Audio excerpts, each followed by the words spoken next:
Namaste everyone. Thank you for joining in this video. And this video is about addressing a very common query that I get from most of my clients as well as from people who text me on Facebook and WhatsApp regarding, and this is about the results of Saturn transits. Okay. So a lot of people, they get scared when astrologers use terms like dhaiya or sadesati. And just to put things in perspective, sadesati is the period where Saturn is transiting the first house, the 12th house, the first house, and the second house from your moon. And dhaiya is the period where Saturn is transiting the eighth house and the fourth house from your moon. Okay. So both these periods are regarded to be very, very traumatizing, very, very turbulent periods of Saturn transit. But then you have to remember that Saturn is going to give you good results only when it transits the third house, the sixth house, and the 11th house from your lagna. Okay. And then add to it, if these transits are not good from the moon, then Saturn is anyways not going to give you good results. Saturn is going to make your life traumatic. Okay. And why does that happen? It is because Saturn represents things that you don't want. So you meet your Saturn every day. If you look at life as a whole, 90% of the things that we have in this lifetime are things that we don't want. Okay, so you'll meet your Saturn everywhere you go, every day of your life. So it's much better to make peace with the fact that Saturn transits are not going to be good for most of us, as long as Saturn is not transiting the third, sixth, and 11th from the moon, and as long as these houses are not in bad places, in bad places from the moon or in bad houses from the moon. So Saturn transits can be very, very challenging. Okay, so in this video, I'll be covering the Saturn transits through the houses. It's going to be a part two of this video. So today we'll be covering the first six houses. Okay, the first houses from from the first house till the sixth house. Okay, now the first house is known as ascendant. Okay, and when Saturn transits this first house, it's about building foundations. Okay, Saturn wants to build foundations for the next 30 years. And it does that by making the person aware of the importance of time, because Saturn rules time as Kala. Okay, so what happens is Saturn is going to force the person to, to allocate and plan their upcoming days. And you get punished if you waste your time and if you don't have enough for yourself. Okay, so you will be taught the value of your time, you will be taught the value of pleasure, you'll be taught how to structure your life regarding your work, regarding your leisure. Okay, and this transit is going to make you get rid of everything that does not support your life or your individuality. Okay, so whatever is no longer a part of you, whatever does not serve you anymore, you'll be forced to end those things. Okay, remember, Saturn is the planet of change. He rules changes. And if you make it voluntarily, the change is going to be less painful. If you force Saturn to do things by himself, then obviously, it's going to be very traumatizing. Okay, so Saturn represents those things which have reached your expiry date and need to be removed. Uh, Say you are living in a house which you don't need, or say the house is taking too much time, to manage. So Saturn is going to force you to move into a smaller house. Okay, it is going to force you to get rid of your clutter, of your old clothes, maybe old furniture, books, and anything else that is taking up space and also takes too much time to maintain.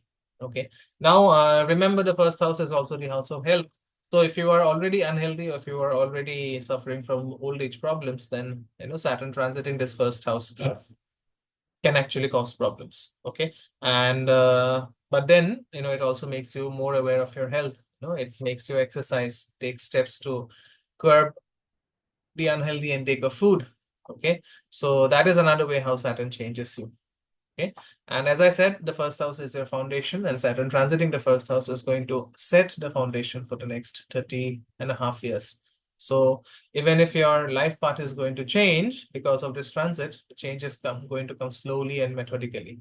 And the first house transit of Saturn is, of course, killing your old self and bringing up your new self. Okay, so it is going to make you work, which is it is going to make you do work which is more in alignment with your natural individuality.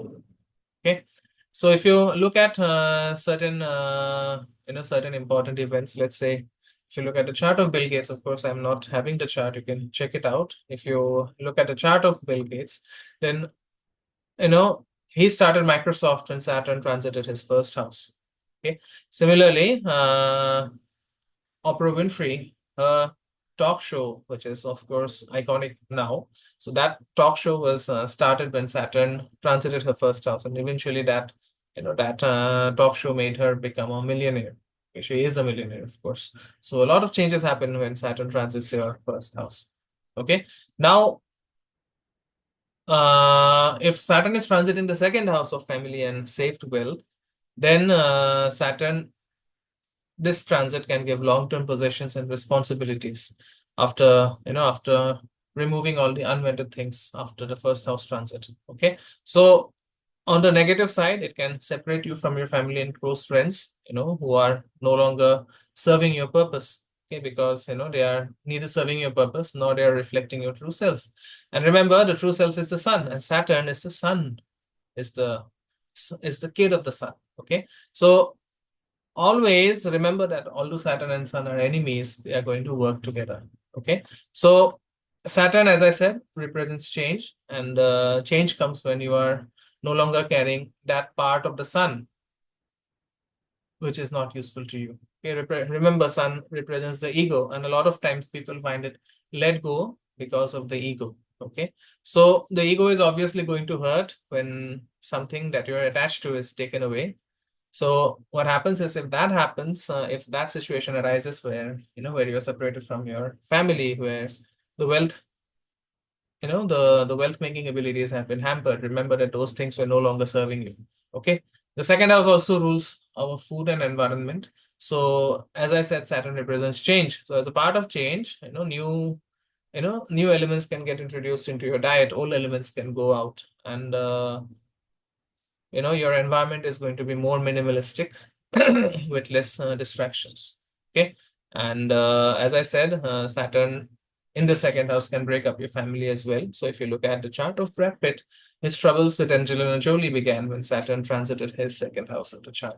Okay, next comes the third house of Saturn. As I said, Saturn's transit from the Lagna in the third house from Lagna is usually very beneficial, okay, because it indicates a long-term strategy for self-promotion and self-assertion, okay. And third house is also the house of your efforts, okay, so it is the house of your skills. So this transit can lead to long-term development of skills and also release certain hobbies that were not serving you anymore.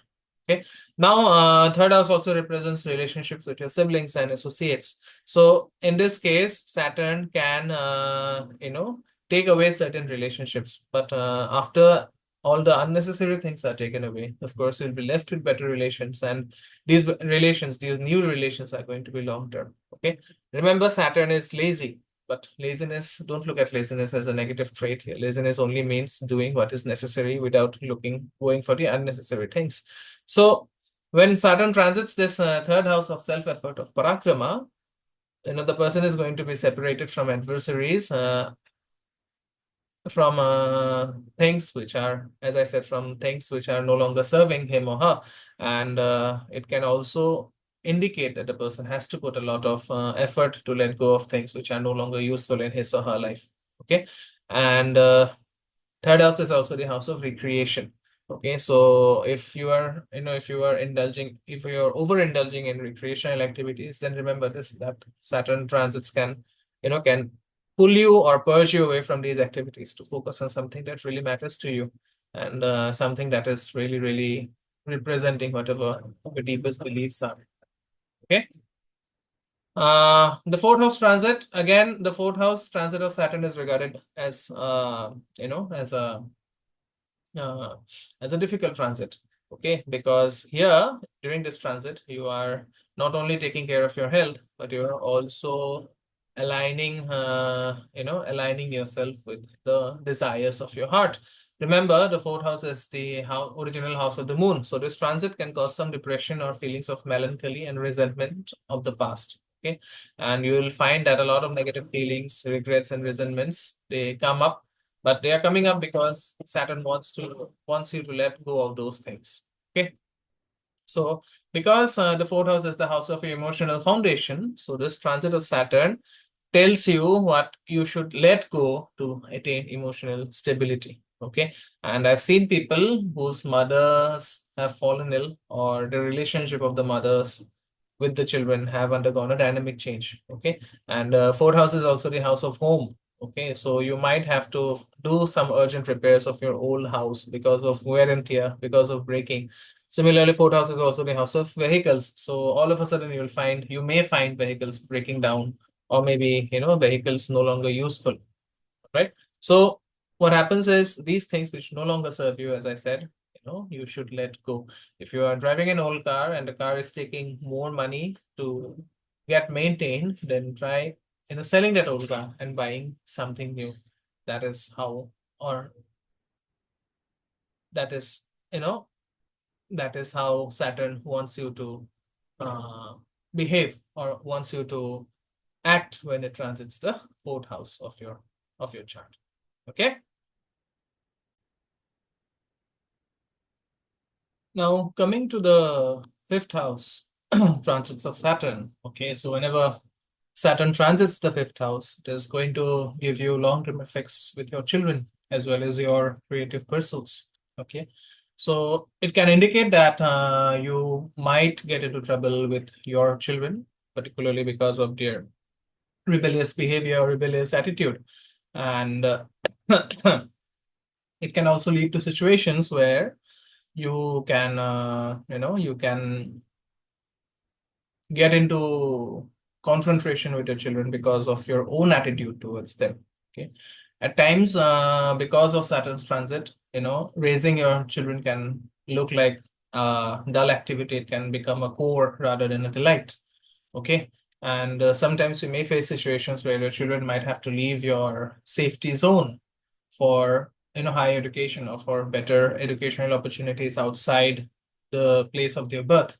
Okay, and I've seen people having where whose children become ill or start having health issues once Saturn starts transiting their fifth house. Okay, the fifth house also represents your purva punya. So this transit of Saturn can slow down your spiritual practices, or say you've been doing a mantra for a long time, and now you get this urge to drop that mantra because it's no longer working. Okay, or maybe it has never worked for you. All right, and remember, Saturn transiting the fifth house can bring trouble with your long-term as well as short-term investments. Okay, so it can also make you undertake some frivolous investments, and that can lead to loss of money. Okay, and fifth house is also the house of your clients. So you may get new clients because of this transit, or the relationship with your old clients can come to an end. Okay, so that is another change that can happen when Saturn transits your fifth house. The sixth house transit, again, as I said, Saturn does good in the sixth house from Lagna. And remember, sixth house is the house of doing great things. Okay, because Saturn gives you this ability to slog through tedious and boring work. And in order to become great as an individual, you must be ready to do the tedious tasks that are necessary, and let go of social interactions to produce work that comes from your true inspiration. Okay, so when you work using the function of your inspiration, that is when you do great things that beneficially impact the lives of others. Okay, so sixth house is also the house of your immunity. It is the house of your health, and Saturn represents the colon in the body. It represents your excretory system. So that is where a high percentage of diseases originate. Okay, so if you have this transit going on, then it can lead to the reoccurrence of some old diseases. Okay, it can create some gut problems. It can create some physical and emotional, it can give rise to some old emotional trauma which you thought you left behind as a child, but now you realize that you have been carrying it all along. Okay, so it's about improving your gut health. It's about getting rid of habits that harm your health. Okay, it can also lead to health issues that forces you to focus on your health. Okay, and remember, Saturn gives long-term problems. Okay, So, long-term problems will also require you to work on solutions that take time to show their effects, right? And the sixth house is also the house of debts. So Saturn's transit in the sixth house can make you, repay your debts. Okay. And there are certain, you'll find that you're no longer taking on some extraneous debts, you're focusing on repaying your debts more quickly so that you can expand more and more in your field of work. Okay, so that's it in this video. It was anyways meant to be a two-part video. In the next part, we will cover the transits of Saturn through the remaining houses. As always, thank you so much for watching. Please leave behind your feedback in the comment section, and I'll see you soon in my next video. Namaste. Om Gurave Namaha.